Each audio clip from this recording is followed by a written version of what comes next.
मी अर्चना कुलकर्णी. मनसंवाद, संवाद मनाशी मनाचा यामध्ये आपण आज मानसिक आरोग्य आणि नातेसंबंध याबद्दल बोलूया. पूर्वीची जीवनशैली कशी होती की त्या जीवनशैलीमध्ये माणसं एकमेकांशी मनमोकळेपणाने आपल्या मनातल्या गोष्टी व्यक्त करायच्या आणि त्या व्यक्त केलेल्या माणसासमोर सुद्धा त्या जपल्या जायच्या बरं का. पण आता काय होतं की लपवाछपवी वाढलेली आहे. माझं दुःख मी इतरांना का सांगू किंवा माझं सुख मी तिला का सांगू, अशा भावना वाढीला येताना दिसत आहेत.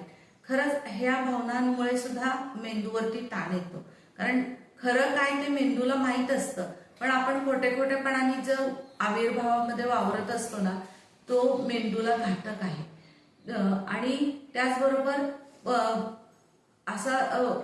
एखाद्या व्यक्तीच्या बाबतीत असंही होऊ शकतं की त्या व्यक्तीला सांगायचं नसतं असं नसतं, पण तिच्याकडून राहून जातं. काही गोष्टी शेअर करायच्या मैत्रिणीला किंवा आपल्या नातेवाईकांमध्ये शेअर करायच्या राहून जातात. पण त्या व्यक्तीला आपण एकदम धारेवर धरू नये. तू सांगितलं नाहीस मला त्या गोष्टी.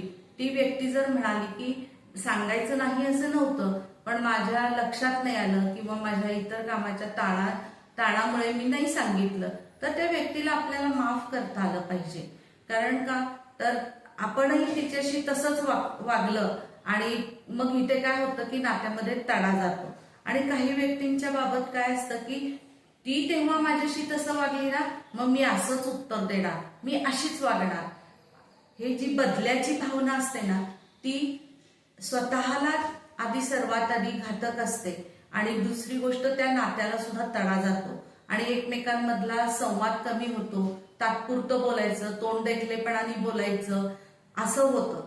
किंवा मग ती व्यक्ती काय करते दुसऱ्या प्रकारे की त्या व्यक्तीला दुर्लक्षित करणं, टोमणे मारणं किंवा कमी लेखणं, ह्या गोष्टींमुळे ती व्यक्ती तर दुखावली जातेच, पण हे खरं आपल्यासाठी स्वतःसाठी सुद्धा खूप मेंदूला घातक असतं. चला तर आपली जीवनशैली बदलूयात आणि आपण एकमेकांशी ट्रान्सपरन्सी ठेवूयात. ठेवली नाही गेली तर तिथल्या तिथे मोकळेपणाने आपण एकमेकांशी बोलून तो प्रश्न सोडवूयात आणि नातं जपूयात. मानसिक आरोग्य त्याचबरोबर त्याच्यावर अवलंबून असलेलं शारीरिक आरोग्य राखूयात. धन्यवाद.